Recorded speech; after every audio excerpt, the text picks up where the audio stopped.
Nakarating sa kolumnistang si Christy Fermon na sinubukan pa raw ni Daniel Padilla na makipag-ayos kay Catherine Bernardo bago tuluyang nagtapos ang kanilang relasyon. Sa kanyang YouTube vlog na Showbiz Now nakasama sina Romel Chica at Wendell Alvarez, napag-usapan nila ang ilang detalye bago tuluyang naghiwalay ang dalawa. Base sa kwento ng source ni Christy, September raw nang umiyak at sinubukang bumalik ni Daniel sa kanyang longtime girlfriend.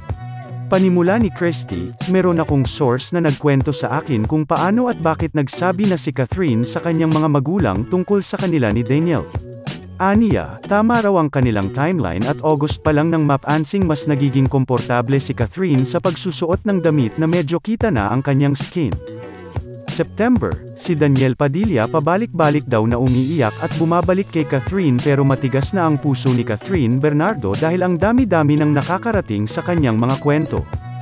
Na ang iba ay dinismiss niya sa kanyang isip at puso pero yung iba, pinahalagahan niya.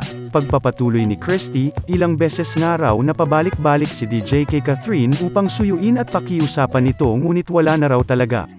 Noong mga panahong yun raw ay hindi aware ang mga magulang ni Catherine sa mga nangyayari sa kanila ni Daniel. Hindi nagsasabi si Catherine.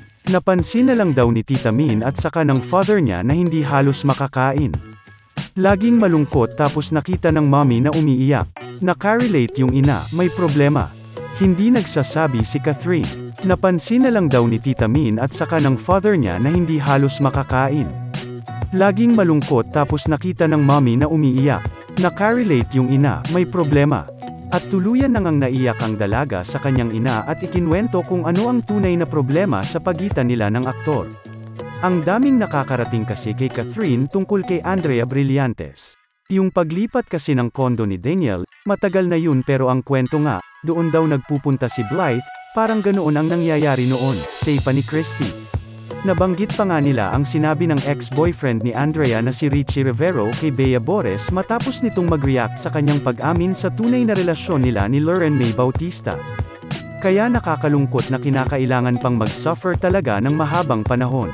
Hanggat maaari binubuo niya siguro sa kanyang isip at puso yung pagsusumamo ni Daniel. Mahal niya chika pa ni Christy. Dagdag pa niya, kapag minsang ginawa ng lalaki, maaari pang maulit. At kung bago ka pa lang sa channel ko, please pakipindot naman ang subscribe at pati na rin ang notification bell para lagi kang updated sa mga bago kong videos. Salamat!